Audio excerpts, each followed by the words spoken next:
నిషి వాళ్ళు డబ్బుల బ్యాగ్ని దాచిపెట్టుకుని ముగ్గురు బయటికి వెళ్ళగానే కేదార్ లోపలికి వెళ్ళి వెనక సైడ్ నుంచి దాత్రిని లోపలికి రమ్మని చెప్తాడు.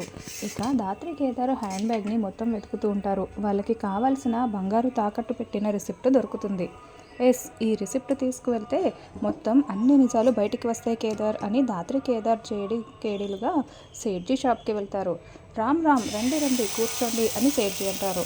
మొత్తం బాగానే సెటప్ చేసావు సేట్జీ, దొంగ బంగారం బాగానే కొంటున్నట్లున్నావే అని దాత్రి కేదార్ అనడంతో రామ్ రామ్ ఏం మాట్లాడుతున్నారు మీరు? మేము దొంగ బంగారం అస్సలు కొనము, మానేసి ఎంతో కాలమైంది. మేము అసలైన బంగారమే కొంటాము అని అతను చెప్తూ ఉంటాడు. దొంగ బంగారం కొంటే మీకు ఎక్కువ కమిషన్ వస్తుంది కదా, అందుకే కదా నువ్వు ఇలా చేస్తున్నావు అని అనడంతో లేదు మేడం, అసలు ఎవరు మీరు, ఎందుకు ఇలా మాట్లాడుతున్నారు, ముందు లేచి వెళ్ళండి అని సేట్జీ అంటూ ఉంటాడు. అయితే మేము వెళ్ళాలా, వెళ్ళే ముందు నిన్ను స్టేషన్కి తీసుకువెళ్తాం సరిపోతుందా అని దాత్రి అంటే అవును అదే పని చేద్దాం అని కేదార్ అంటాడు. ఏంటి మీరు పోలీసులా? అయినా మేము దొంగ బంగారం కొనలేదు మేడం అని అతను చెప్తూ ఉంటాడు. అయితే ఇదేంటి అని మొబైల్లో ఫోటో తీసుకొచ్చిన ఆ రిసిప్ట్ని దాత్రి చూపిస్తూ ఉంటుంది.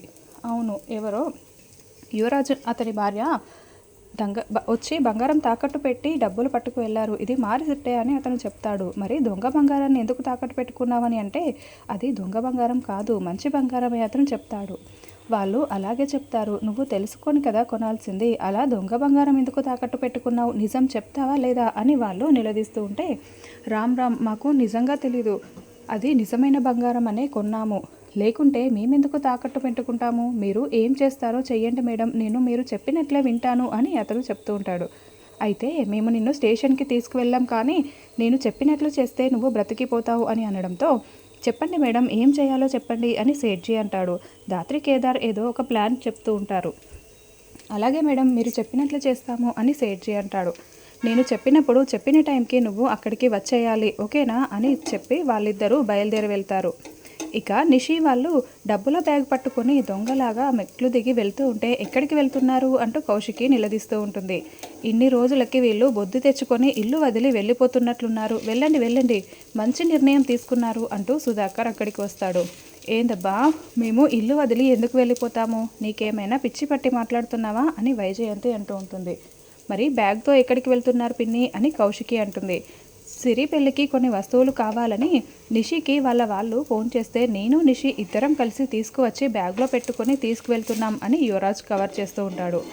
వాళ్ళు త్వరగా రమ్మని చెప్పారు, మళ్ళీ టైం అవుతుంది, మేము బయలుదేరుతున్నాం వదిన మా అమ్మ వాళ్ళ ఇంటికి అని అనడంతో అలాగే అని కౌశికి అంటుంది. అప్పుడే వాళ్ళు వెళ్తూ ఉంటే ఆగు నిషి అంటూ దాత్రి కేదార్ అక్కడికి వస్తారు. ఇంటికి వెళ్తున్నావా నిషి అని దాత్రి అనడంతో అవును ఈ వస్తువులు ఇవ్వడానికి వెళ్తున్నాను అని నిషి అంటుంది. ఇందాక నువ్వు ఫోన్ చేసినప్పుడు వరంగల్లో ఉన్న మీ చిన్న మామయ్య ఇంటికి వెళ్తున్నా అని అందరూ చెప్పారు కదా దాత్రి అని కేదార్ అనడంతో అవును ఇంట్లో లేని వాళ్ళ కోసం ఇంటికి ఎలా వెళ్తావు నిషి అని, నీకు ఈ విషయం తెలీదా ఏంటి అని దాత్రి అడుగుతూ ఉంటుంది. నాకు నిన్ననే ఫోన్ చేసి చెప్పారు, సరే మేము వెళ్ళొస్తాం అని మళ్ళీ నిషి బయలుదేరుతూ ఉంటే తాళం వేసిన ఇంటికి వెళ్ళి మీరు ఏం చేస్తారు నిషి అని కేదార్ అంటాడు. అవును మీరు వెళ్ళినా కూడా వాళ్ళు ఎవరూ ఉండరు కదా, రేపు వెళ్దురులే అని కౌశికి అంటుంది. అబ్బా ఏంటిది ఇలా జరుగుతుంది అని నిషి టెన్షన్ పడుతూ ఉంటుంది. వదిన కూడా చెప్పిన తర్వాత ఎక్కడికి వెళ్తున్నావు నిషి, పద అంటూ దాత్రి నిషి చేతిలో ఉన్న బ్యాగ్ పట్టుకొని లాగుతూ ఉంటే ఎందుకే నా బ్యాగ్ పట్టుకున్నావు అని నిషి అరుస్తూ ఉంటుంది. బరువు బాధ్యతలు మోయటం నీకు అలవాటు లేదు కదా, దాత్రి మోస్తుందిలే వదిలేసే నిషి అని కేదార్ అంటాడు. ఏం అవసరం లేదు వదిలవే బ్యాగ్ అని నిషి లాగుతూ ఉంటే నువ్వే వదులు అని దాత్రి లాగుతూ ఉంటుంది. నువ్వు వదులు అని ఇద్దరు గొడవ పడుతూ ఉంటారు.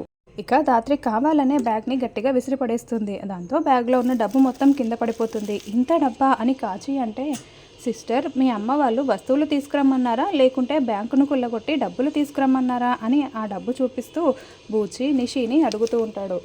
ఏంటి ఈ డబ్బు నిషి అని దాత్రి అంటే ఏం చేసి తీసుకొచ్చారు అని కేదార్ అంటాడు.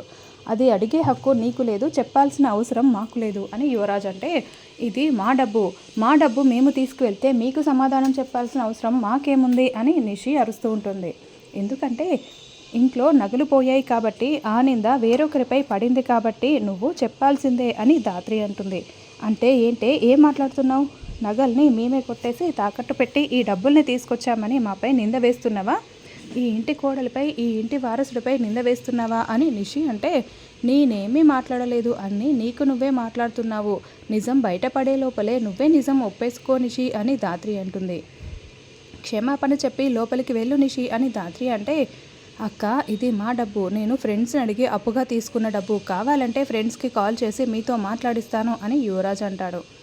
ఏంది బో, మన కొడుకుకి మన ఇంట్లో అవమానం జరుగుతూ ఉంటే నువ్వు అలా చూస్తున్నావు, గుడ్లు అప్పగించి చూస్తున్నావేంటి, నోరు తెరిచి మాట్లాడు అని వైజయంతి అంటే, ఇందాక నేను మాట్లాడినప్పుడు మీరు సమాధానం చెప్పి ఉంటే ఇప్పుడు నేను గుడ్లప్పగించి ఇలా చూడాల్సి వచ్చేది కాదు అని సుధాకర్ అంటాడు.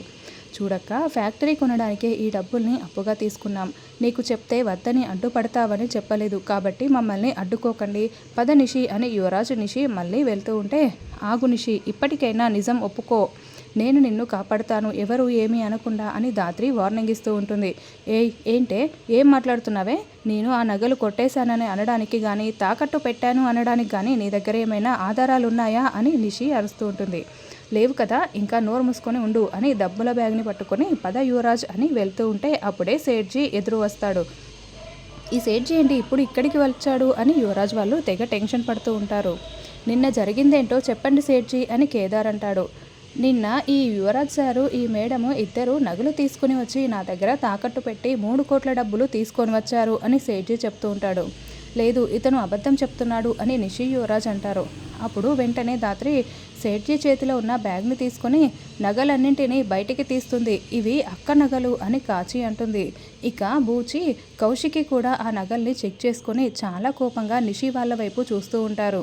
వదిన లాకర్లో ఉండవలసిన నగలు సేట్జీ దగ్గరికి ఎలా వెళ్ళాయి నిషి, మీరు ఇప్పటికీ తాకట్టు పెట్టలేదని అంటున్నారా అని ధాత్రి అంటే, ఆ నగలు ఆ సేట్జీ దగ్గరికి ఎలా వచ్చాయో మాకెలా తెలుస్తుంది అని వైజయంతి అంటుంది.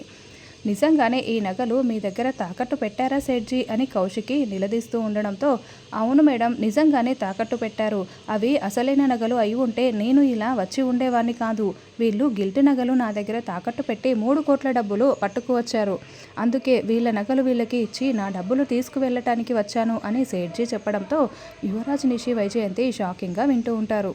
ముందు నా డబ్బులు నాకు ఇచ్చేయండి, మీ గిల్ట్ నగలు మీరే తీసుకోండి అని సేట్జీ అనడంతో వెంటనే యువరాజ్ సేట్జీ కాలర్ పట్టుకొని, రేయ్ ఏం మాట్లాడుతున్నావు, అవి గిల్ట్ నగలేంటి, అవి పక్కా 24 క్యారెట్ గోల్డ్ నగలు అని చెప్పడంతో అందరూ షాకింగ్గా వింటూ ఉంటారు.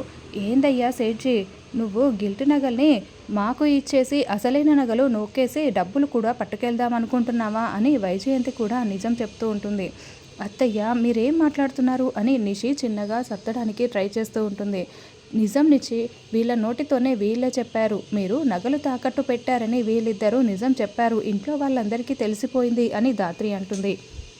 సేట్జీ నగల్ని మీరు ఇక్కడే పెట్టి వెళ్ళండి, రేపు మార్నింగ్ వచ్చి ఆన్ సెటిల్ చేస్తాను అని కౌశికి చెప్పడంతో సేట్జీ అక్కడి నుంచి వెళ్ళిపోతాడు. అక్క అసలు ఏం జరిగిందంటే అని యువరాజ్ మాట్లాడుతూ ఉంటే, ఏందిరా నువ్వు ఇంకా మాట్లాడేది అంటూ సుధాకర్ యువరాజు చెంప పగలగొడతాడు. అబ్బో ఏంది బో, మనోడి చెప్ప అలా పగలగొడుతున్నావు, నువ్వు మనోడిపై చేయి చేసుకుంటే నేను చూస్తూ ఊరుకోను అని వైజయంతి వార్నింగ్ ఇస్తూ ఉంటుంది.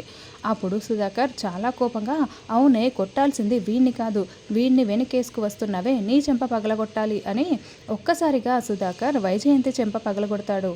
మామయ్య గారు ఆగండి అని ధాత్రి అడ్డుపడుతూ ఉంటుంది. ఆగమ్మా, వీళ్ళని ఇలాగే వదిలేస్తూ ఉంటే ఇంకా రెచ్చిపోతూ ఉంటారు, అసలు వీళ్ళు మనుషులేనా అంటూ సుధాకర్ మళ్ళీ రెండోసారి వైజయంతి చెంప పగలగొడతాడు. ఈసారి నిషి అడ్డుగా వచ్చి మామయ్య గారు ఆగండి అని అడ్డుపడుతూ ఉంటే, ఏయ్ ఆగండి, ముందు నా కంటికి కనిపించకండి, ఇక్కడి నుంచి వెళ్ళిపోండి అని నిషిని కూడా సుధాకర్ అరుస్తూ తిడుతూ ఉంటాడు.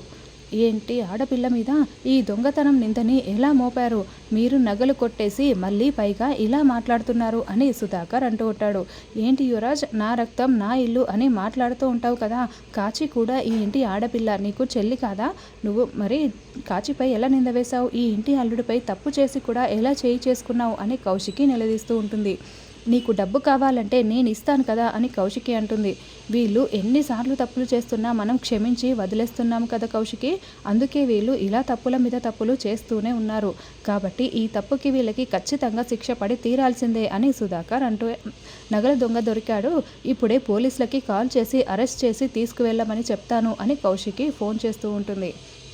వదిన ఆగండి, నలుగురు మధ్యలో తేల్చుకోవాల్సింది మన ఇంటి పరువునే మనం తీసుకోకూడదు కదా, ఆలోచించండి అని ధాత్రి కేదార్ నచ్చజెప్తూ ఉంటే మళ్ళీ వీళ్ళకి ఏం శిక్ష వేయాలి అని కౌశికి అంటుంది. ఇప్పుడు వీళ్ళకి శిక్ష పడి తీరాల్సిందే, అయితే పోలీసులకి అప్పచెప్పటం కాదు. ఏ ఫ్యాక్టరీ కోసం అయితే వీళ్ళు దొంగతనం చేశారో అదే ఫ్యాక్టరీలో కాచీకి కూడా 50% వాటా ఇవ్వాలి అని ధాత్రి చెప్పడంతో నిషి వాళ్ళు షాకింగ్గా చూస్తూ ఉంటారు.